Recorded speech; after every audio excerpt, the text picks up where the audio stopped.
Greetings, everyone. Welcome to the Outhouse podcast. Once again, I am your host, Ozzina Arcane, though my friends call me Ozzy. With me again is my friend, the Macho Man, Mad Matt.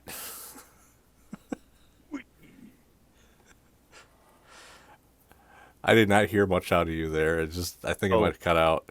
Yeah. oh yeah. There you go. No, Your microphone I might have heard been doing like closer a. to the microphone. Yeah, it was probably I was doing a. trying to protect you from your own embarrassment. Yeah, it's like noise cancellation. That's too loud. Fuck you, Discord. Once again, we have my game developer friend, Test Zero, with us. Howdy. And the man in the robe, Ojunix. Yo. Today we're talking about Masters of the Universe, which was kind of weird because I watching it because I haven't watched this like since I was a kid, and like admittedly I couldn't remember why everyone hated it, and I actually didn't take any notes this time because unlike D&D, it wasn't boring the shit out of me. Yeah, this was honestly way better than I expected it to be. I mean, I can see why people would say that it's a bad movie, but compared to D&D from last week, wow. Yeah, everything about it was like way better than that. Because for one thing, they actually established the story at the beginning. And They, the basic gist of the story before we go into everything is just that they got this magical gizmo thing called a key of some kind, where Cosmic Key. cosmic key that allowed Skeletor to get inside Grayskull and capture the sorceress, and then they have another cosmic key that they use to try and get her back, and end up failing and fleeing to Earth, which is where a good chunk of the story happens. We'll Save money costs. we'll talk more about it when we go into the overall plot, as opposed to last week where I summarized the entire plot and then we went over all of it anyhow. Matt, you got anything you want to say before we get started? Well, I guess I mentioned before. I'm actually this is technically one of my top 10 films. I understand it's very cheesy, but it's also extremely entertaining, which is why it's up there. I do have qualms of it because I am a Masters of the Universe fan, and there are definitely liberties taken. But that being said, again, it's really entertaining for what it is, so it's not the worst thing. TZ, do you got anything else you want to add aside from what you already said a second ago? I grew up like right at the time that Masters of the Universe was still on the air and everything. So I didn't watch the show a lot, but this was on TV all the time. I just kind of remember it just sort of being on as background noise any sort of time. Like I'd be flipping through the channels and oh, it's Masters of the Universe. So I guess have it on as I play with Legos and stuff. But again, I haven't watched this a lot like you. I haven't watched this movie in like 30 years. So Right. And oh, Junix, you said that unlike the rest of us, you actually kind of did things backwards and you saw the movie before you knew the cartoons even existed. Yeah, because at least here in Texas, I never saw the cart. The cartoon was never really re-aired at all, like other '80s cartoons. So I saw the movie and just thought, it was cool, and at least it kept me entertaining as a kid at then. But then, years later, I see He-Man: The Masters of the Universe, the animated series on DVD, and I'm like, what? I remember that was a movie, wasn't it? What is this? And then I actually look in the history, and then, uh, I think that was kind of like a small problem with back when cartoons were actually on regular channels instead of cable, was that what you got would really depend on what your local stations decided to pick up. Mm. And while a lot of local stations did pick up reruns of Masters of the Universe, not all of them did. Right. Now, my personal history with this movie, like I said, I haven't watched it since I was a kid. And watching it, I'm trying to, it wasn't a bad movie watching it as an adult, but I think the reason that I had a memory of hating it is because I did see it as a kid, and I did see it after having watched the cartoons for years. So I went into that as a kid expecting a replication of what I saw in the cartoons, and there were, you guys pointed out is, you know, Skeletor had like two of his minions from the cartoon, and everybody else was made up specifically for the movie. Well, they were Um, made up especially for the movie because they actually did plan to bring in all of those characters, except they couldn't afford the budget for them, so they altered them and made them easier for the budget to work around. Yeah, that makes sense. They're working with a budget for something like this, which is part of the reason that it takes place in, as you described, a reverse isekai, where they get brought to modern day Earth, or modern at the time, and that's a cost saving measure just so they can use local stuff that was actually shot not too far from where I live. it was actually our friend Deadlock that said it was like a reverse isekai. But but yeah, and the thing is, I think that was the other thing is as a kid, I was expecting to see like this amazing fantasy world, and I thought we got to transition to Earth because we can't afford to make all the fantasy looking scenery. Yeah, that's actually one of the biggest problems with around this time was that even though a lot of studios saw that there was money to be made in making fantasy movies, they also didn't have the budgets for multiple different reasons, and Canon especially was starting to get ready to file for bankruptcy when they had this and Superman 4 land on their heads, and that just basically completely bottomed them out because they were supposed to both be big blockbusters, and they went nowhere. Yeah, and it was also just a trend with all those fantasy movies is basically you have a little bit in the fantasy world at the beginning, and then magic happens, everybody's on Earth, so we can save budget. Yeah, although I feel like this movie kind of does it better than some of the other ones because they do still use a lot of that fantasy technology on Earth. I was actually So surprised by that is an important part that they're not just kind of forced to use regular equipment around Earth because like the people making it don't want to come up with original technology. No, they have all these kind of this Eternian technology with like the collars and like the laser guns and the flying machines, and the I guess the money that they saved on sets went towards props and costumes and Pretty things. much. because the fact they actually had a whole army all dressed up in armor. Yeah, probably you shooting on didn't- location allowed them to probably save up enough scratch to make all the stormtrooper-esque guys. In spite of being based off the kids' property, they managed to have far more intimidating looking soldiers than stormtroopers. Yeah, no argument there. Yeah. And even for the villains, the heroes and the villains, for the most part, all the outfits and costume designs were pretty top notch considering for how probably small the budget was for this movie. Right.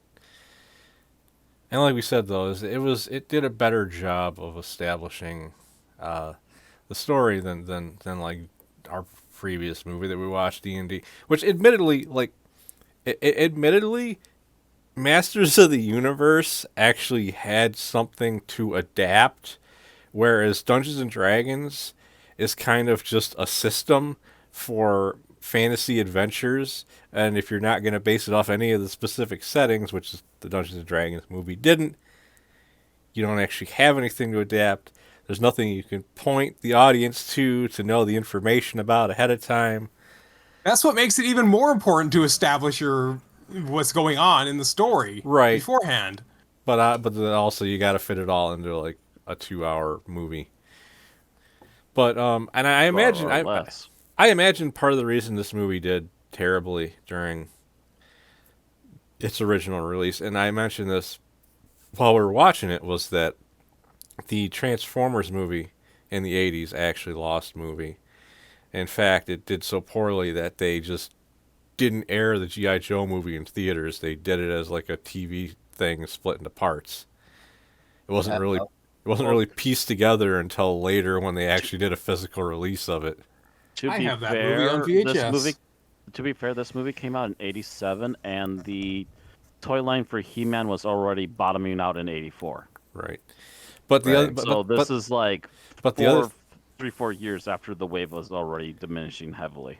But the other thing is, so this show, like I pointed out, I actually enjoyed it more as an adult than I did when I was as a kid and I watched it as a kid. Well, that's a problem when you're releasing a movie targeted at kids, if the kids might not actually like it, the adults aren't going to want to watch it because it's based off of something that's for kids. Are supposed to be for kids, and then they actually give it a try and go, actually, this isn't too bad. What is this? Yeah. So At least I the few that give it a go.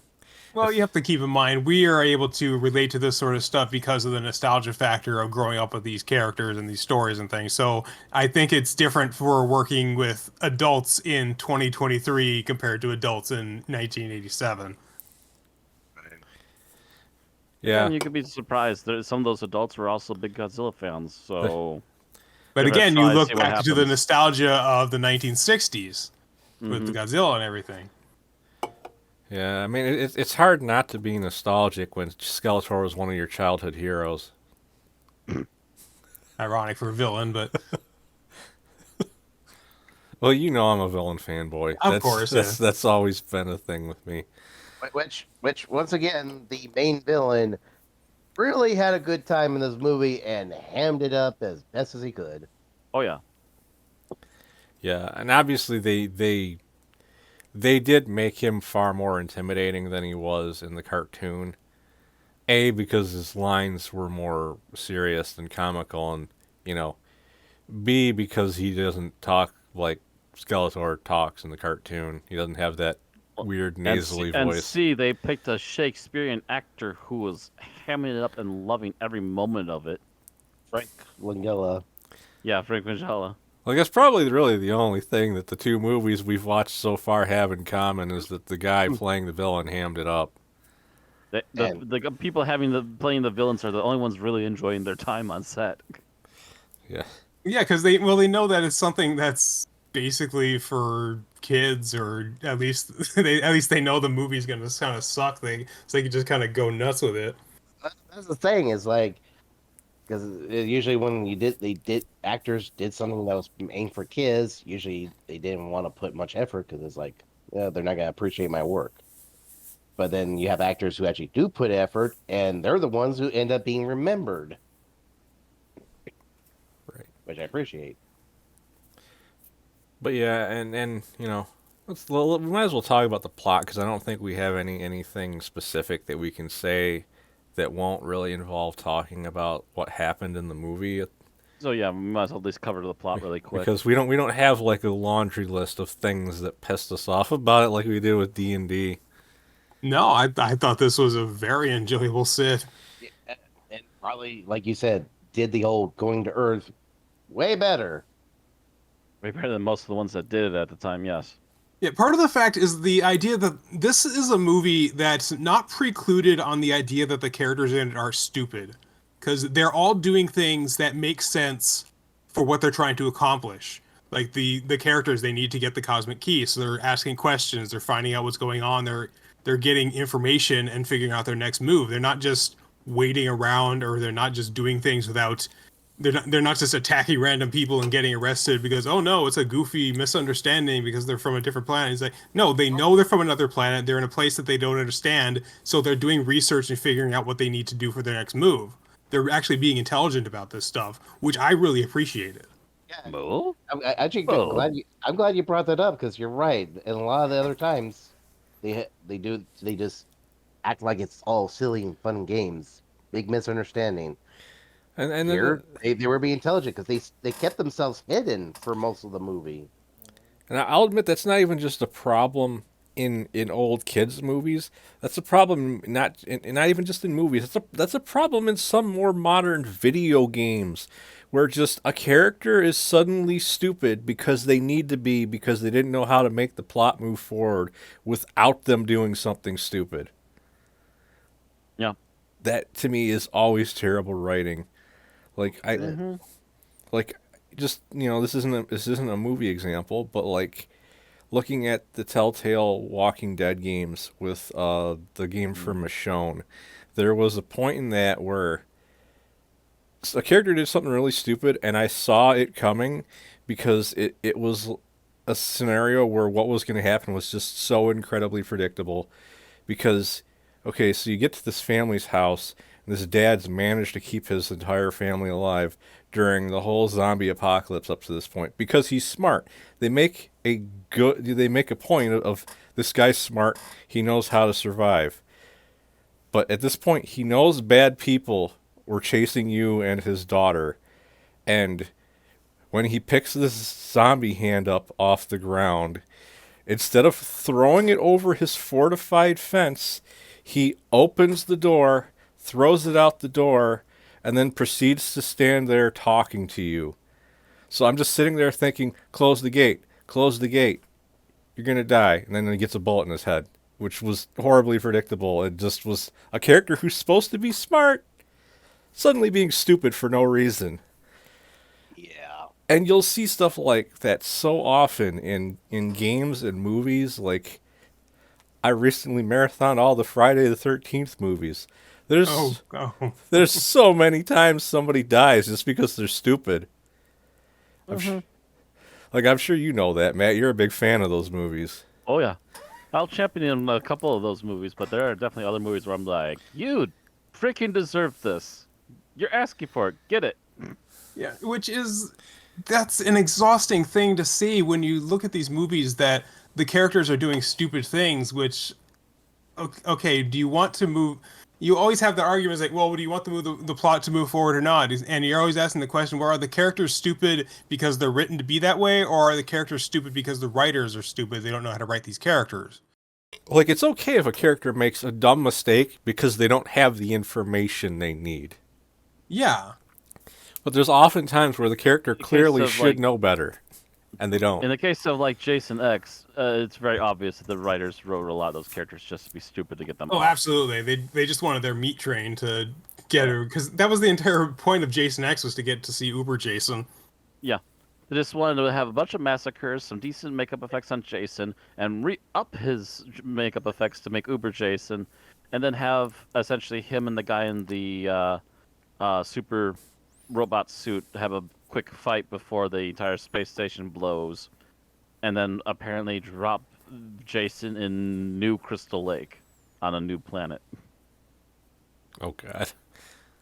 Yeah, that's back basically how that to movie ends. Masters of the Yeah. Universe, of course. Back to Yeah, Masters yeah. of the Universe. So yeah, but as you pointed out, TZ, they actually started the movie pretty well because they set the story up in a way that you would understand what was happening, even if you had never watched the cartoons, which Ojunix didn't before watching the movie because he didn't know the cartoons existed.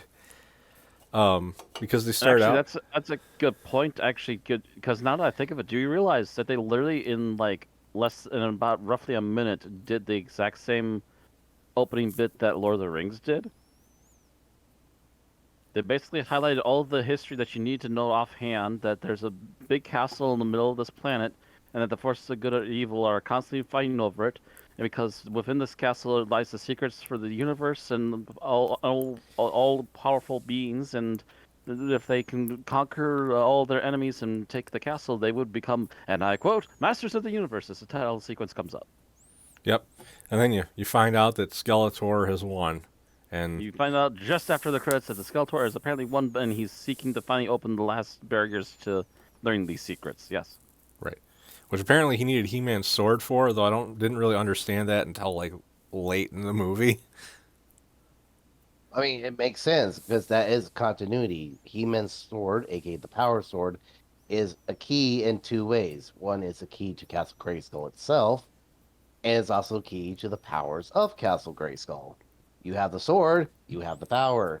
Fun fact that they worked around not having to explain the reason why they actually need the key, the cosmic key, because apparently you should need both halves of the power sword to open the gates from the outside. That was for the original toy line. They didn't do that with the cartoon. It was just the one sword. Actually, didn't they though? You know, I'm pretty they just had one sword in the cartoon, though the cartoon that was kind of a precursor to He-Man, Black Star, they actually had a sword in that was split into two. That was a very similar premise to He-Man, but in He-Man itself, they just had He-Man's sword. Yeah. It was I like, guess that's true. More often than not, they were just trying to come up with some other way to get around opening the gate. But actually, that's I'm not even sure why they even brought up the idea and then dropped it. Because to be fair, I mean, yes, they never brought up Skeletor having the other half of the sword, but Skeletor is always also still scheming some other way to try and get around the gate instead of just unlocking it. right. And but obviously the other plot point in this that was also supposed to give the plot some form of urgency was that he had the sorceress trapped in this force field that was slowly draining her life force and giving it to him. Hmm. And that was also one of the parts of trying to unlock the secrets that he was taking part in. Right. And then they end up on Earth, and it's one of those things where this is another thing that is somewhat relates to the previous movie. We were talking about how when Damodar and Ridley in the Dungeons and Dragons movie go through that portal at the same time, why is it that Ridley shows up like 4 minutes after Damodar does? Well, it's like in this, the good guys go through the portal, they end up on Earth, they all land in the same spot, but some reason the cosmic key that they used landed in a completely different location.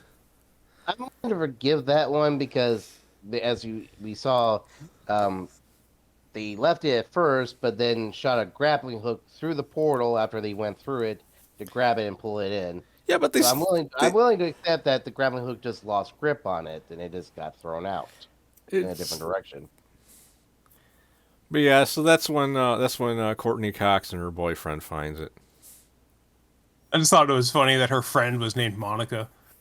Yeah, that was I caught that when you said that and was kind of confused for a second because it hadn't clicked with me that that was Courtney Cox because I very rarely have seen her in anything where she was that young and she looks like a very different person.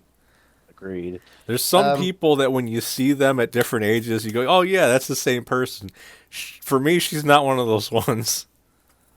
also we have a Kevin that's not an asshole. No, he's just a dingbat. That's still a positive outlook compared to other Kevins that we keep having in movies.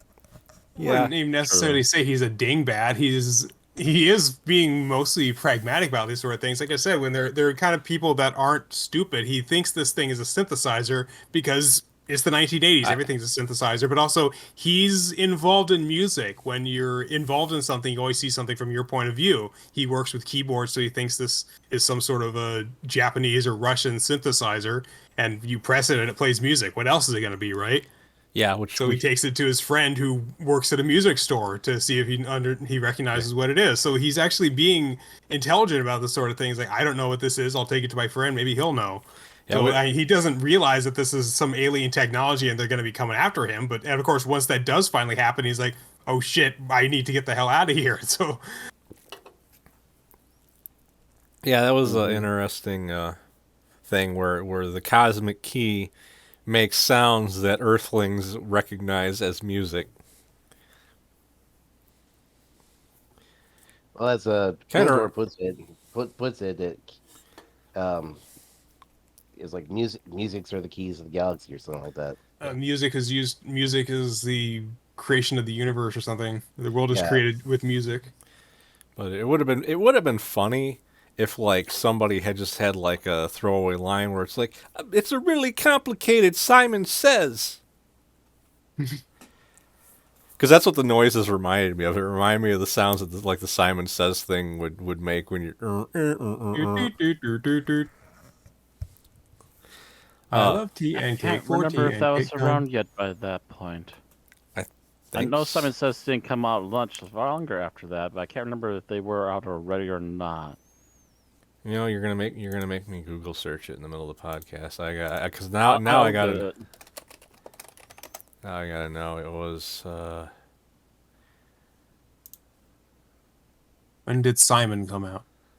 Oh yeah, you know what Simon Says is actually a different is Simon Says is the actual party game, the and actual Simon party is the game. toy. Yeah, Simon's the toy.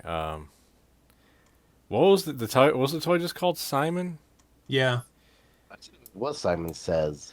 Now, It- Simon Says is like a word game that doesn't Okay. involve actually having an object. Oh, okay. Electronic toy. History. 1978, so it was before any of us Ooh. were born. So yes, it existed. Dang. Oh yeah. Never mind. So that At least the earlier versions for sure. Yeah. yeah, that definitely was around at that point because that was before any of us were Availability born. 1978 to present. Yeah, these days it would be a bop it. but so yeah, so they find it. They start messing around with it because they just think it's a toy more or less. Um, and Skeletor decides somebody got to go after the good guys, He and sends his and henchman after he him. sends he says his henchmen, who only one of which is a actual recognizable character from the show, and that's Beast Man. But in this, he can't actually talk. All he can do is make animal noises. There was Blade. Blade, who was the coolest looking one out of them because he was the guy wearing fancy armor, had two swords and an eye patch. I But then believe he was too. supposed to be a knockoff of Triclops. Blade I could- was? Yeah, Huh. Interesting. because Triclops is one of the few other guys whose main weapon was a sword. True. So they developed him from there into something that was a little more easy to put on screen. Then you also had Karg, who was this weird, ugly, goblin-looking guy. Yeah, not And- sure who. I think he was supposed to be originally Trapjaw, because he also had the hook hand. Oh You know, God. you're right. You think you're right because I probably trying to do Trapjaw's arm probably was not feasible back then. No, but like His, they his could, gun arm, no. like I think if you couldn't make Trapjaw, you'd make someone that looks more like Baron Underbite from Venture Brothers than whatever the fuck Karg was supposed to be. And finally, there was Sarad, who was more or less a snake man, but not actually stated as a He, snake man. he was Reptile from Mortal Kombat wearing armor. No, he was not a terrible CG abomination though. Yeah, I was gonna I say, wasn't talking about the movie version of Reptile. Yet he actually looked more like Reptile than Reptile. But yeah, Yeah, I'm not sure who that one was supposed to be originally knockoff, unless it was supposed to be like Merman, but and that was a such a far weird cry. one too, because that was one of the ones that actually had like an obviously more complicated costume that in that case they might as well have made one of the actual cartoon characters. But that's also probably why he was eliminated from the movie so quickly too, is because his costume was hard to get on and off, and was probably the most advanced one to work with. And so to make things easier for the shoot, they eliminated him like in the first half of the movie. Yeah, because obviously what ends up happening is they find they f- what was Courtney Cox's character's name? I don't remember. It was Julie, wasn't it? Julie. It was Julie. Julie.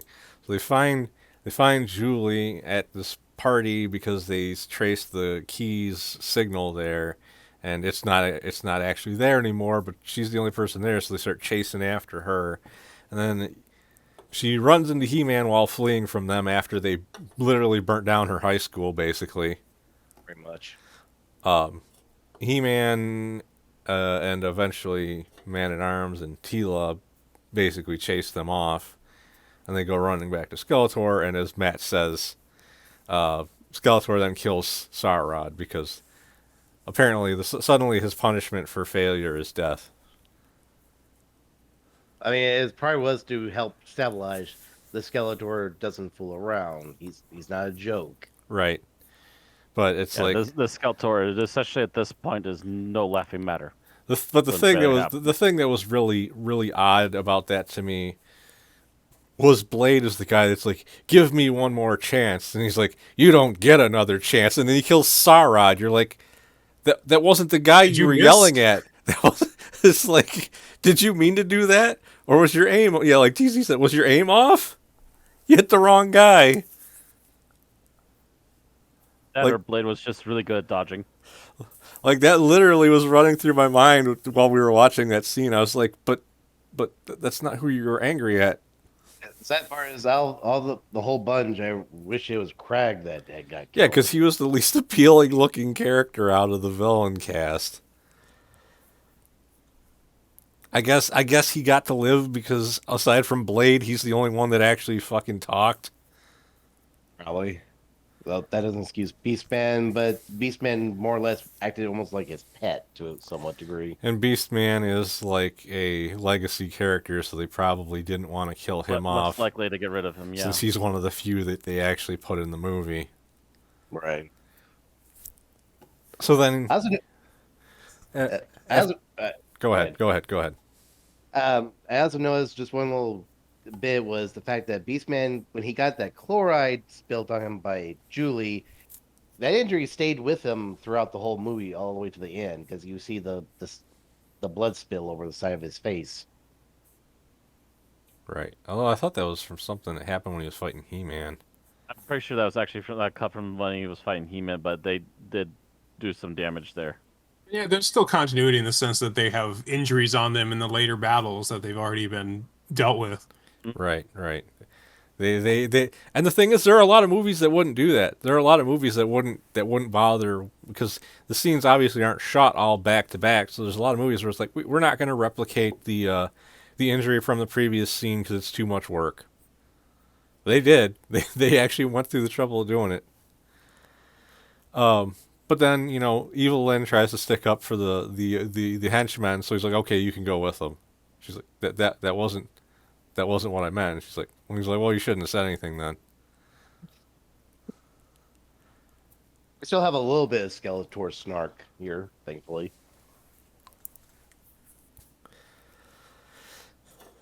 I'd make a comment about Evil Lynn not being yellow, but she wasn't actually yellow in the cartoon either. That was just a weird thing to do with her action figure for whatever reason. Yeah, Just like the He-Man clone guy wasn't actually blue. At least right. not in his original appearance. There has since been a fan-made cartoon that actually brought him about to his actual proper appearance. But so they go back and then oh yeah, so then they end up finding Kevin at Julie's apartment after he got questioned by a cop and they went there trying to find her. And that was where they decided to bring out like probably the most advanced technological item they use in the movie, where they put that collar on him to get the information out of him. Which I mean, as a prop is just kind of a simple little thing, but they used it well enough. You believe that this is some alien technology that they put it on him, and he's forced to tell the truth. It was basically Because they explain this sort of stuff. They take the collar out and like this will make you talk, and there's like okay, which like it's easy to do this kind of Clicks, stuff lights up, and if you then just also, put a little yes. bit of effort into it. You have the characters explain what the things are, and you shoot it in the right way, and you don't even notice the fact that they're using like really simple props like this, but these are people from an advanced like futuristic fantasy sci-fi world.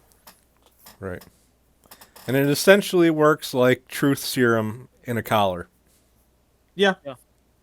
because he just answers whatever questions she asks as long as he actually knows the answer. Right? And then they leave to go chase after where the keys went, and they just leave him there with the collar on, so he's basically like a vegetable. Yeah, Until there's nothing they need to do yeah, about him anymore, so just leave yeah, him behind. yeah, That's a truly evil thing to do, I guess. yeah. So he's just there until He-Man and Julie show up to help him and get the collar off him, and then we realize, oh, he probably doesn't remember anything that happened while he had that thing on him because he immediately freaks out once it's off of him. Even though, like, he should have been, if he was aware of what was going on, he would have been aware of the fact that they were, the ones that took it off of him and were, showing concern for his well-being while doing so. Right. So then that ends up leading up to the music store battle. Oh They They get there before Evil Lynn does, even though she left first, but they actually know the exact location they need to go to, and Hmm. And have a super yeah, fast they car. have the cop there. This cop that's been involved with things for a little bit now, but this is the first time he really starts to have a lot of dialogue after having taken the cosmic key away from Kevin like a little bit ago, where he just thinks this is all a bunch of bullshit. There's no sci-fi technology here. Never mind those ridiculous outfits they're wearing and the clearly not Earth guns they're wielding. He just thinks they're a circus troupe. And then they He thinks lock the heroes him. are a circus troupe and that the bad guys are like an invasion from a foreign power. Yep. He's probably the one negative I have the movie until the last part of it. Because Yeah, he he does come off as pretty unlikable, which I mean, he's abusing his power. You don't really like to see him do that kind of stuff, especially when he really is kind of just breaking up the plot. It's like, okay, everything's stupid here. Everybody's calm down. We'll get out of here. It's like, you don't know what the fuck's going on. Shut up. yeah, it's pretty much he is the one character that admittedly feels like he's being stupid, but also at the same time is actually probably how a cop would actually react in this situation if it really happened. They wouldn't believe any Depending of on the this stuff. cop, I'd say, but in his case, he really is Particular so kind far up of his own ass that that's how he would yeah. react. Yeah, Yeah. It's the way a certain kind of detective cop would slash act. police Yes. officer would act. Yeah. But he ends up getting, shoved into the back, has his gun taken away from him, and then just huge fucking battle takes place inside the music store. There was so many robots that got shot and blown up. Oh yeah. At least we think they're robots, right? It seemed like kind of And they're implied. emitting They are at sparks and least stuff. So cybernetic of some kind. I mean, they didn't emphasize like they were bleeding or anything or Like, admittedly, alive. there's a couple of them that literally just explode and there's nothing left. I assume if there was actually a person in armor, that wouldn't happen. Yeah. To a degree, They spark whenever they're hit by anything. So I mean, to a small degree, of because I think somebody said this, it wouldn't be that unfeasible to think maybe these could have been like some of the Horde troopers, which were robots. Well, not just that. Like, Skeletor had his own robots in the cartoon. They just weren't humanoid shaped. They were more like upside down triangles riding on a wheel. yeah. Well, this could have been him, like, literally holding back and slowly making a better army that's probably more based on Right. the Horde army. And finally, he's like, okay, this is ready. Now, how do we use these properly so they're actually effective? The But- cosmic key! But yeah, so for a while, He-Man, Tila, and Man-at-Arms have a stalemate against this endless army of robots that keep coming in through the entrance. And what finally ends up breaking the stalemate is Evil Lynn using a newspaper clip she had seen earlier that I didn't remember until just now because this is when it's plot relevant, where she found out Julie's parents died. Well, she makes herself look like Julie's mother to be like, "Oh, I've been alive the whole time, daughter. Come here and give me a hug. Okay, go get me the cosmic key. It's important for work me and your father are working on."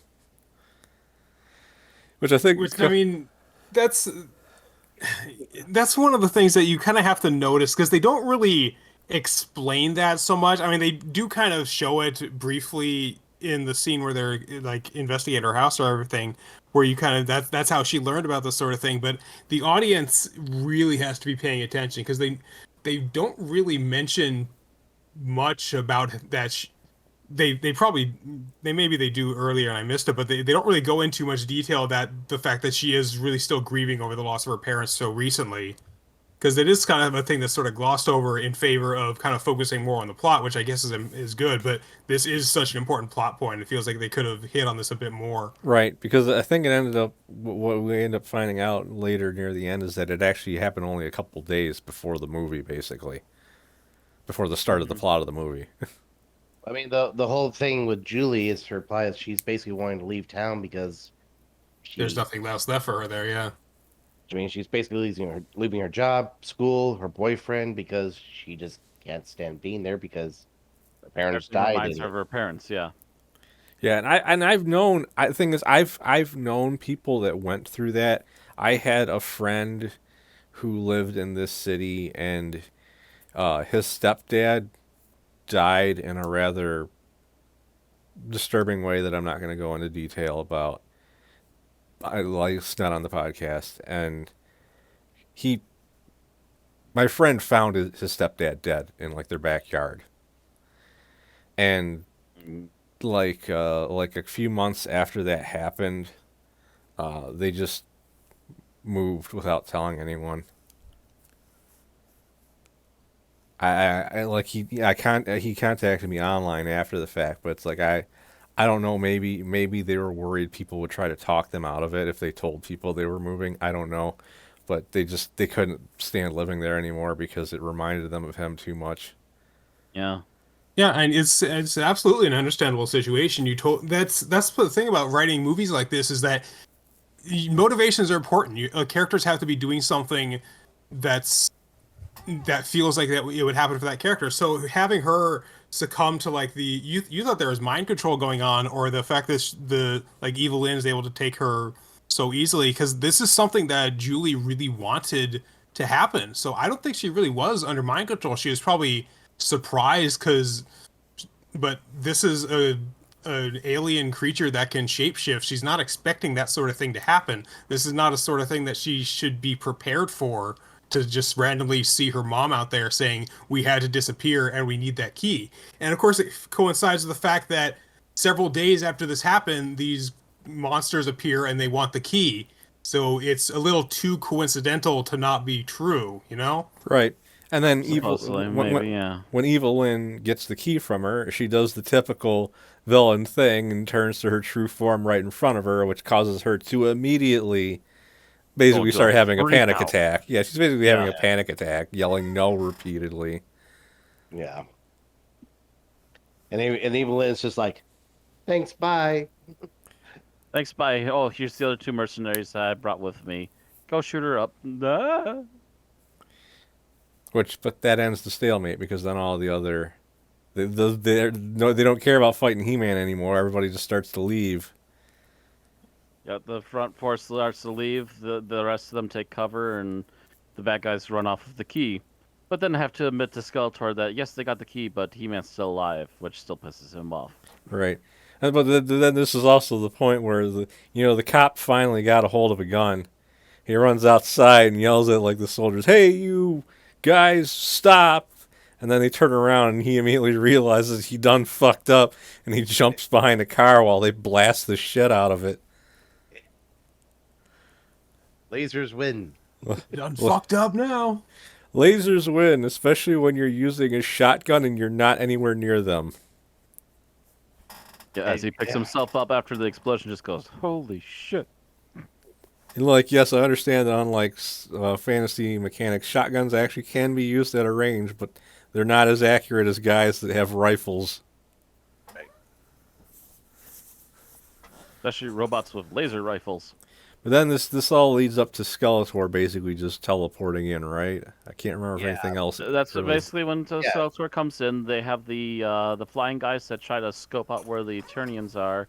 He-Man manages to take one out and take his hoverboard, and then starts fighting a couple of other ones in the sky before finally having a rooftop fight for a few The minutes. scene with He-Man on the hoverboard where they just could have put a figure in front of the green Yeah. screen and composited it on. Yeah. Matt was the one that pointed out that we're pretty positive that was a action figure flying around whenever they had a long distance shot of He-Man flying on the hoverboard. Yeah, it's not always for sure, and it's not always the same pose, but a lot of the long shots, you can tell it's that old pose.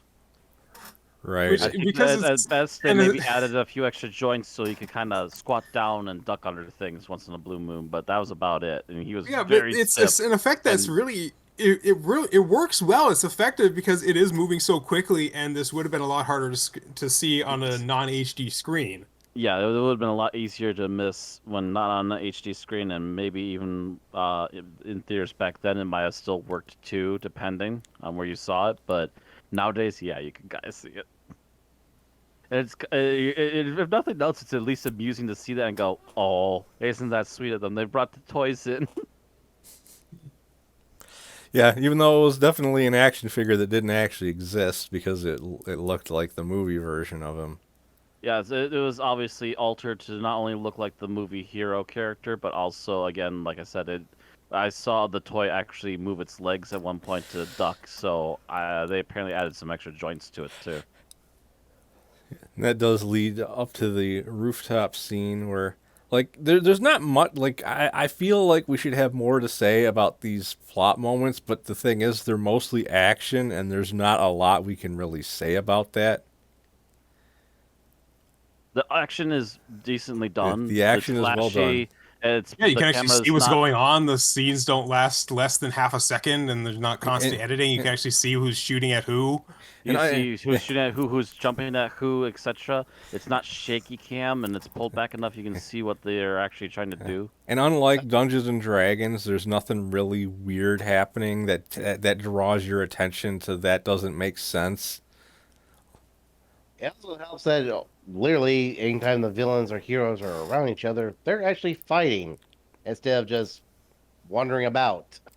And also, the heroes and the villains have particular shapes and colors that you can tell one another apart, even in low light. So you can tell when the bad guys are gaining up on the heroes, because the heroes are at least in bright blues and oranges for the most part, whereas all the villains are in dark colors, except for maybe a few of the faces of some of the villains. In which case, if you're seeing the faces, you already know who it is. But so they end up on the rooftop, and Skeletor zaps the cosmic key, zaps Julie in the leg, which, as we find out later, actually inflicted a poison upon her. Hmm. And the goons have like all of He-Man's friends, so they force him to surrender. Basically, he has to throw down his sword and surrender. And Skeletor actually, does At the the time, keeps his word. at the time does the intelligent thing of, well, as long as we just leave them alone, He-Man will have to keep his word and stay surrendered. So he goes back, uses the sword to become Super Saiyan. He just sticks the sword in, and he gets the power of the universe, where he starts glowing gold for a bit before some gold armor appears on him. The gold armor just looks silly on him. Really It is. it it it it It's very over the ruins. top, but also, actually, did you notice that the helmet is actually shaped in the same shape as Castle Grayskull in this movie? It's a skull. I didn't notice that, but No, like the actual headdress going up like it does is the same shape as the castle itself. I didn't notice that. But overall, though, I do agree that it like that's a nice It's very little that flashy, but it also is very silly. yeah, that's a nice little thing that they included. But like overall, it ruins his look that he has going for him the minute that all that stuff appeared So, on him. Because when they first cut to him in the new armor, I thought it was a different character. Nope. so Here, I will say this: this is the first time you see Skeletor actually attain the power of Castle Grayskull, which is actually something would be done again years later. Because it's And that's the something. thing. When you do a movie like this, you want to raise the stakes. You want to make it a standalone, but you also want to make it big. So having something like that happen, having Skeletor gain the power of Castle Grayskull, having the characters go to a different planet like Earth, that's the kind of thing that you would want to see in a movie to make it stand out from the show. Because you can't just make it a extra long episode of the show or something, especially if you're going to do something special like that, which is That part of might the reason that I don't have a huge problem with the Super Mario Brothers movie, because you want it to be different from the source material enough to be a big event. You want it to be big. Ojunix, what were you trying to say? Oh no, I more or less said what I said. It's just like I said. Well, I mean, to agree, TC's right. Where the TV show Skeletor lost constantly. He never won. At least we never got to see him win. We get to see him win, and he actually attains the power of Castle Grayskull. So that is a very high stake. So Yeah, perfect for a movie.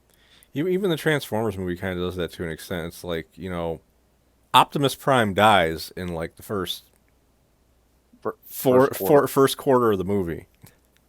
Like the first 10, 15 minutes, yeah. 20, but yeah. Which you could argue might have actually hurt the series, but because you killed off the most popular character in the show. Also, that well, they wanted to promote all the new toys anyway, which has Yeah. always been what these things have been about. It's always been about promoting toys. Even Yeah. He-Man, at its core, was about promoting the toys. But Yeah. Though at the same time, it gave the movie a lot of oomph because this is a serious story. The stakes are high. Right. Their Transformers. They're not gonna just get back up and get fixed anymore. When they go down, they're gonna stay down. yeah, For that's the the thing. time All being. these things are promotions for the toys, but you at least want to try to hide that. You want to make you Right. don't want it to be so transparent. You still want to tell a good story. Right. And the people always like to go, oh, the old cartoons were just toy commercials. It's like, what do you think pays for the cartoon? Animation's expensive. If you don't got merch, the show's not staying around. Which is sadly that was just the stake of cartoons at the time. And we're just now starting to see them Oh. do that differently with just E- cartoons that are actually existing to try to tell good stories. Which, as someone who likes good stories, I am all in favor for that. And even then, that's still a problem now. Like a lot of shows will get canceled because they don't have a way to monetize it. Yeah. Yeah, But unfortunately. but Unfortunately, yeah, that's why a lot of Cartoon Network shows eventually died out is because they just weren't selling, like within the first season or two, and that's also why a lot of companies like BBC have actually hired or have actually requested money from other bigger companies to help produce shows. That's what's happening with Doctor Who right now. They actually got Disney on board to put up the money for the next season of Doctor Who. right.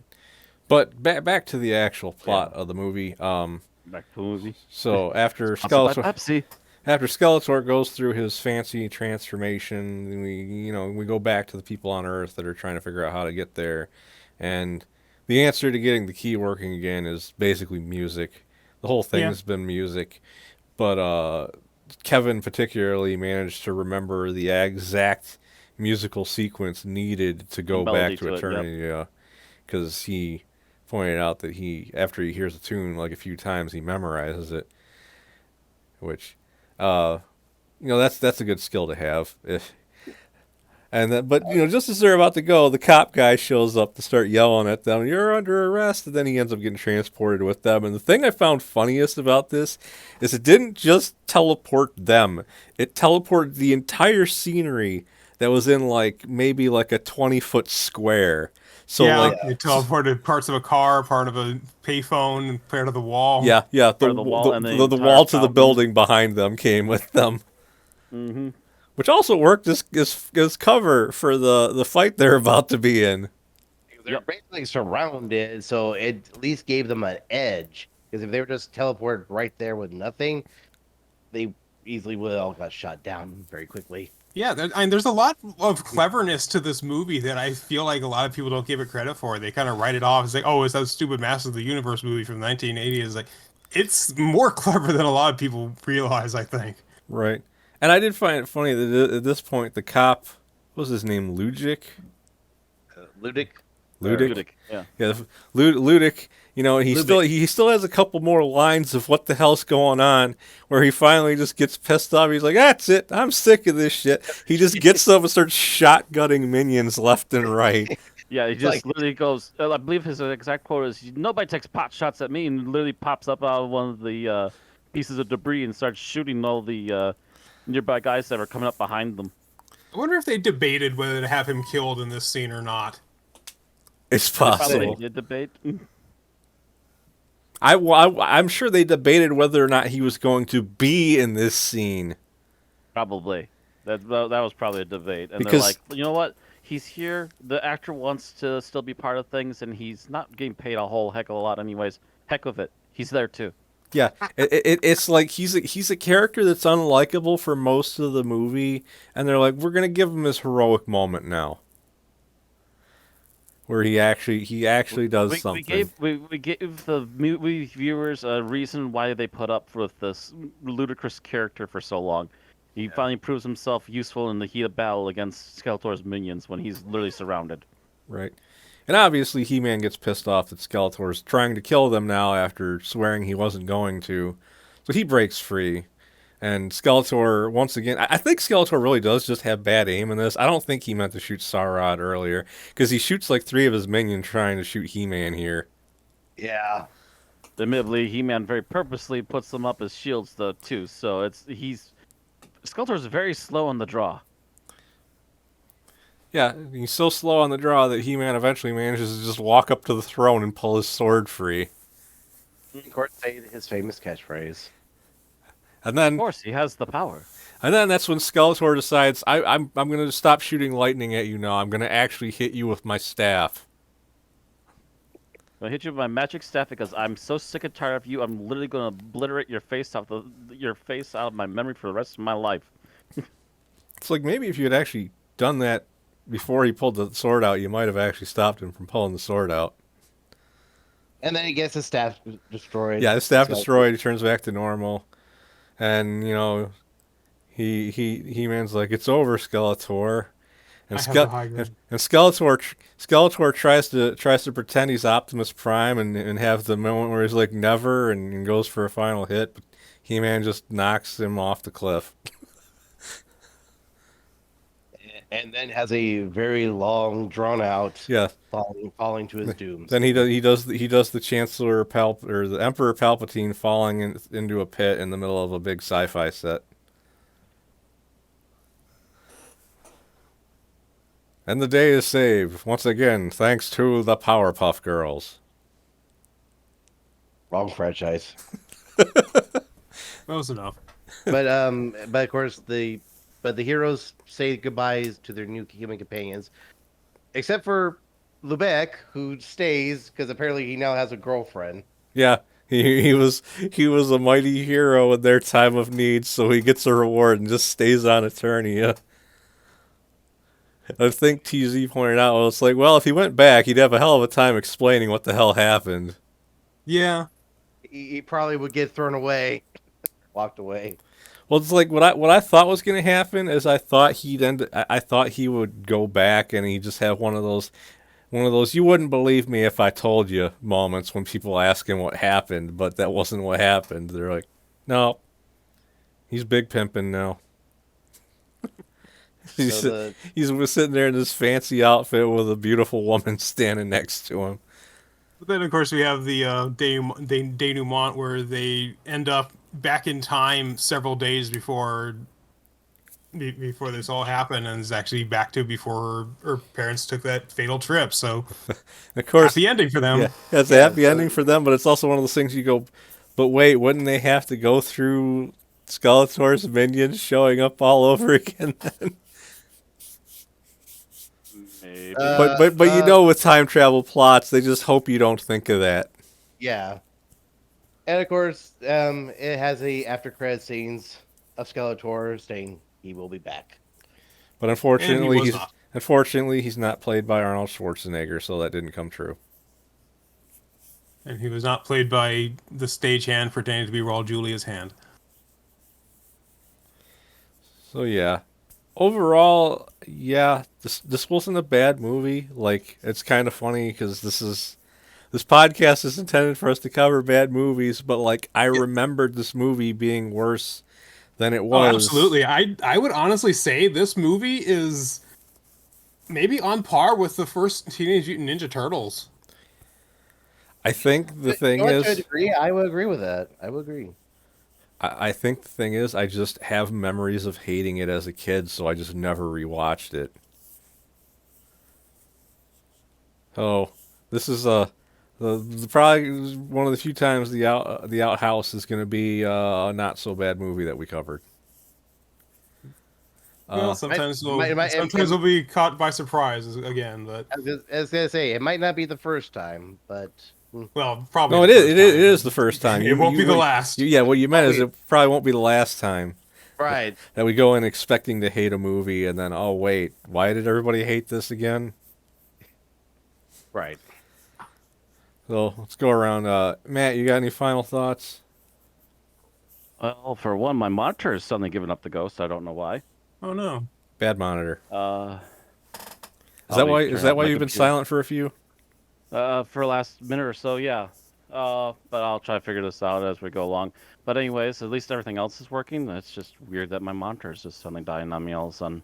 Not sure why. But final thoughts on this movie. This has been in my top 10 for a long while. It is hokey. It has to cut corners off the normal stuff you expect out of He-Man Masters in the Universe, but it has to do so in order to make at least something that's still coherent and still actually, despite its issues, still well put together. They took some liberties also with even some of the characters, but at the same time, the liberties were taken because they had better ideas or better people that could make those ideas happen. Like a more serious Skeletor, that's actually not a bad idea Yeah, when especially if it's you're done going right. live action, it's harder to do pure cheese like hmm that if you're doing live action. Um, Unless Skeletor was played by Raul Julia. in which case, yes, then going full ham would have been the better choice there, but that's still going to be a hard pitch. I've been played by Hugo Um, Weaving. um, but always, yeah. It's this is. I will also say that while I didn't see this in theaters or anything, this is a movie I grew up with.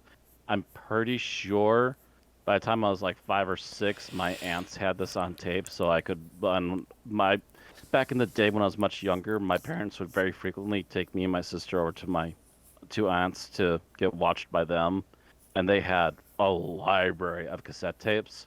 And so this was definitely one of the ones alongside Star Wars and a couple of Star Trek movies that would be the most frequently pulled out and watched.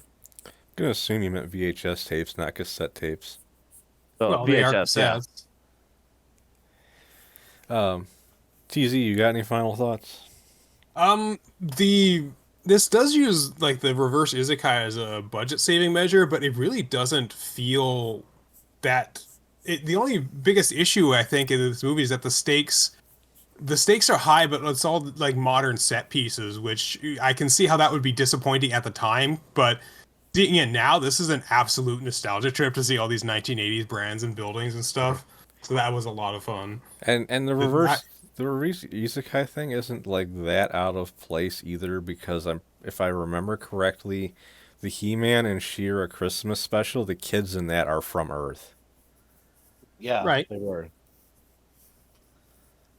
So at least the stuff that actually matters within the context of the series. It's not just like kind of horned in because they've been to Earth before, and of course they still talk like they're from Eternia because they say they use different measures of time and distance. They use like metrons and chromons, and it's like that's actually really cool because they use even different directions. They don't say north, south, east, west.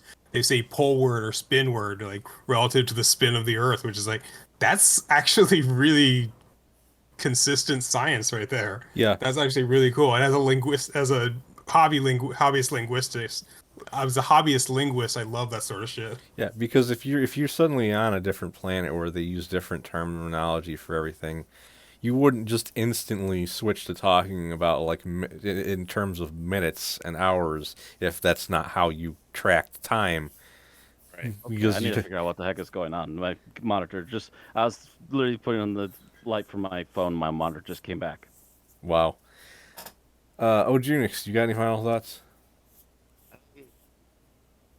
Mostly, if this movie just had maybe a slightly more money and maybe a larger cast, we could have had even more of the characters from the show or slash comics and toy line.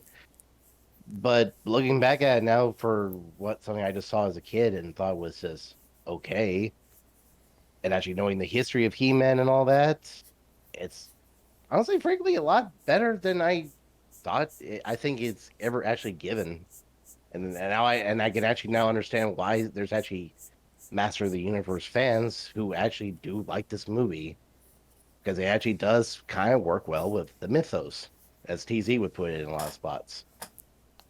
Um, Honestly, probably the only one thing I honestly would critique is, especially if you know the history, is like with is He-Man or Prince Adam's mother was from Earth, so it would have been hmm interesting had she been a character in this movie. It would have been interesting to see her actually go back to her original home.